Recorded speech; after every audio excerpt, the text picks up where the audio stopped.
ನಮಸ್ಕಾರ ವೀಕ್ಷಕರಿಗೆ, ಅಯ್ಯಂಗಾರ್ ಫುಡ್ಸ್ಗೆ ಸ್ವಾಗತ. ಜಯರಾಮ್ ಲತಾವಿನ ನಮಸ್ಕಾರ.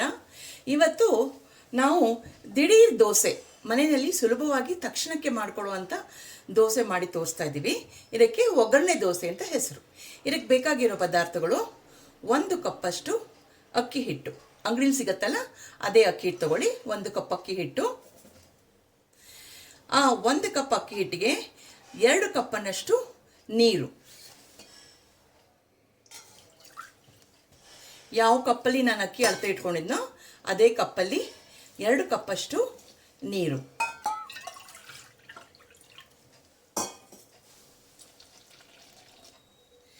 ಇದು ಹಾಕೊಂಡು ಚೆನ್ನಾಗಿ ವಿಸ್ಕ್ ಮಾಡ್ಕೊಳ್ಳಿ. ಚೆನ್ನಾಗಿ ವಿಸ್ಕ್ ಮಾಡ್ಕೊಂಡಾಗಿದೆ. ಈಗ ರುಚಿಗೆ ತಕ್ಕಷ್ಟು ಉಪ್ಪು ಹಾಕೊಂಡು ಮತ್ತೆ ಇನ್ನೊಂದ್ಸಲ ಚೆನ್ನಾಗಿ ಮಿಕ್ಸ್ ಮಾಡ್ಕೊಂಬಿಡಿ. ಇದ ನಂತರ ಈಗ ನಾವು ಒಂದು 10 ರಿಂದ 15 ಕಾಳಷ್ಟು ಕರಿ ಮೆಣಸನ್ನು ತರ್ತರಿಯಾಗಿ ಕುಟ್ಟಾಣಿಯಲ್ಲಿ ಕುಟ್ಟಿಟ್ಕೊಂಡಿದ್ದೀನಿ. ಮಿಕ್ಸರ್ಗೆ ಹಾಕೋಬೇಡಿ, ಕುಟ್ಟಾಣಿಯಲ್ಲಿ ಕುಟ್ಕೊಂಡ್ರೆ ಟೇಸ್ಟ್ ಚೆನ್ನಾಗಿ ಬರುತ್ತೆ.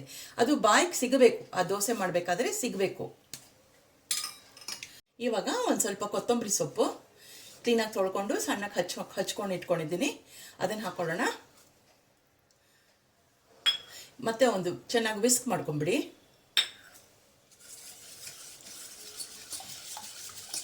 ಇದನ್ನು ಒಂದು ಪಕ್ಕಕ್ಕೆ ಇಟ್ಬಿಟ್ಟು ಈಗ ಒಂದು ಸ್ವಲ್ಪ ಒಗ್ಗರಣೆ ಹಾಕೊಂಡ್ಬಿಡೋಣ. ಈಗ ಒಗ್ಗರಣೆಗೆ 1 ಟೀ ಸ್ಪೂನಷ್ಟು ಎಣ್ಣೆ ಚಿಕ್ಕ ಬಾಣಲಿನಲ್ಲಿ ಹಾಕೊಂಡಿದ್ದೀನಿ. ಇವಾಗ ಇದಕ್ಕೆ ಎಣ್ಣೆ ಕಾದ್ಮೇಲೆ ಒಂದು 10 ಕರಿಮೆಣಸು ಜಜ್ಕೊಂಡಿದ್ದೀನಿ, ಅದನ್ನು ಹಾಕೋತಾ ಇದ್ದೀನಿ. ಮತ್ತು 1 ಟೀ ಸ್ಪೂನಷ್ಟು ಜೀರಿಗೆ, ಮತ್ತು ಒಂದು 4 ಹಸಿಮೆಣಸಿನ್ಕಾಯಿ.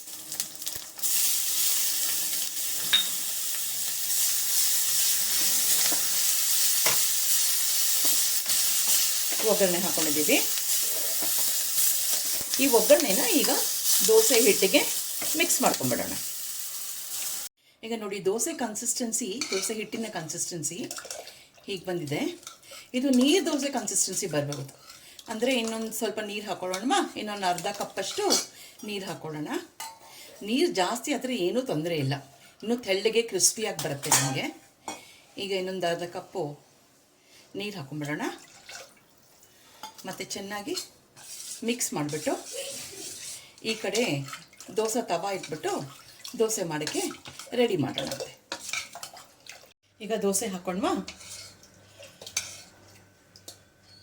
ಈ ದೋಸೆನ ಜಸ್ಟ್ ಎರಚಬೇಕು. ನಾವು ನೀರು ದೋಸೆ ಹಾಕ್ತೀವಲ್ಲ ಹಾಗೆ ಎರಚಬೇಕಿದು. ನಿಧಾನಕ್ಕೆ ತಿದ್ದಬೇಕು ಅಂತ ಏನಿಲ್ಲ. ಆ ಗ್ಯಾಪ್ಗಳೇನಿದೆಯಲ್ಲ ಅದನ್ನೊಂದು ಸ್ವಲ್ಪ ಫಿಲಪ್ ಮಾಡ್ಕೊಂಡ್ಬಿಡೋಣ. ಚೂರು ಗ್ಯಾಪ್ಸ್ ಇದೆಯಲ್ಲ ಅದನ್ನು ಸಾಕು. ಹೀಗೆ ಮಾಡಿಬಿಟ್ಟು 1 ನಿಮಿಷ ಮುಚ್ಚಿಟ್ಬಿಡೋಣ. ಇವಾಗ ಒಂಚೂರು ಎಣ್ಣೆ ಹಾಕೊಳ್ಳೋಣ, ಸುತ್ತಲೂ ಎಣ್ಣೆ ಹಾಕೋಣ.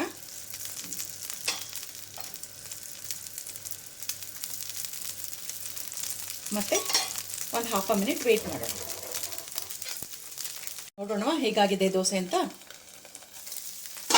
Wow, very nice. ಎಷ್ಟು ಚೆನ್ನಾಗಿ ಬಂದ್ಬಿಡ್ತು ನೋಡಿ.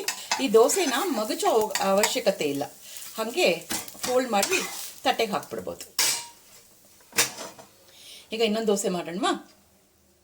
ಇನ್ನೊಂದು ದೋಸೆ ಮಾಡೋಕ್ಕೆ ಮುಂಚೆ ತವಾನ ಒಂದು ಸ್ವಲ್ಪ ರೂಮ್ ಟೆಂಪ್ರೇಚರ್ ತೊಗೊಂಡ್ಬರೋಣ. ಅದಕ್ಕೆ ಹೀಗೆ ನೀರು ಹಾಕಿ ಒಂದು ಬಟ್ಟೆಲಿ ಒರೆಸ್ಕೊಂಡ್ಬಿಟ್ಟು ಮತ್ತು ದೋಸೆ ಇಟ್ಟುಕೊಂಡು ಚೆನ್ನಾಗಿ ಮಿಕ್ಸ್ ಕೊಟ್ಬಿಟ್ಟು ಮತ್ತು ತವಾ ಮೇಲೆ ಎರಚೋಣ.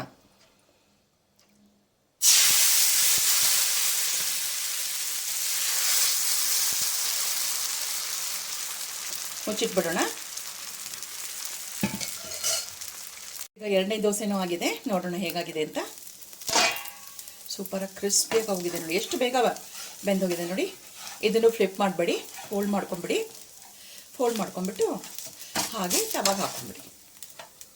ಇದನ್ನು ನಾವು ತೆಂಗಿನಕಾಯಿ ಚಟ್ನಿ ಅಥವಾ ಹುರ್ಗಡ್ಲೆ ಚಟ್ನಿ ಜೊತೆಗೆ ತಿನ್ಬೋದು.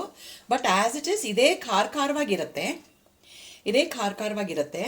ಹಾಗಾಗಿ ನಾನು ಇದಕ್ಕೆ ಏನು ಚಟ್ನಿ ಗಿಟ್ನಿ ಏನು ಮಾಡೋಕ್ಕೆ ಹೋಗಿಲ್ಲ ಇವತ್ತು. ಕರಿಬೇವಿನ ಪುಡಿ ಚಟ್ನಿ ಪುಡಿ ತೋರಿಸಿದ್ನಲ್ಲ ನಾನು ನಿಮಗೆ ಮೊನ್ನೆ, ಆ ಕರಿಬೇವಿನ ಪುಡಿ ಚಟ್ನಿ ಪುಡಿ ಇದೆ, ಅದನ್ನೇ ಹಾಕ್ಕೊಂಡು ದೋಸೆ ಮೇಲೆ ಒಂಚೂರು ತುಪ್ಪ ಹಾಕ್ಕೊಂಡು ತಿಂತೀನಿ. ತೋರಿಸ್ತೀನಿ ಕರಿಬೇವು ಚಟ್ನಿ ಪುಡಿ ಜೊತೆಗೆ ತಿನ್ನೋದನ್ನು. ಒಂದು ನಿಮಿಷ ನೋಡಿ ವೀಕ್ಷಕರೇ, ನಾನು 2 ದೋಸೆ ಇಟ್ಕೊಂಡಿದ್ದೀನಿ. ಮೇಲೆ ಒಂದು ಸ್ವಲ್ಪ ತುಪ್ಪ, ಪಕ್ಕದಲ್ಲಿ ಕರಿಬೇವಿನ ಪುಡಿ ಚಟ್ನಿ ಪುಡಿ, ಆ ಚಟ್ನಿ ಪುಡಿಗೆ ಒಂದು ಚಿಟಕಿ ಎಣ್ಣೆ ಹಾಕ್ಕೊಂಡಿದ್ದೀನಿ.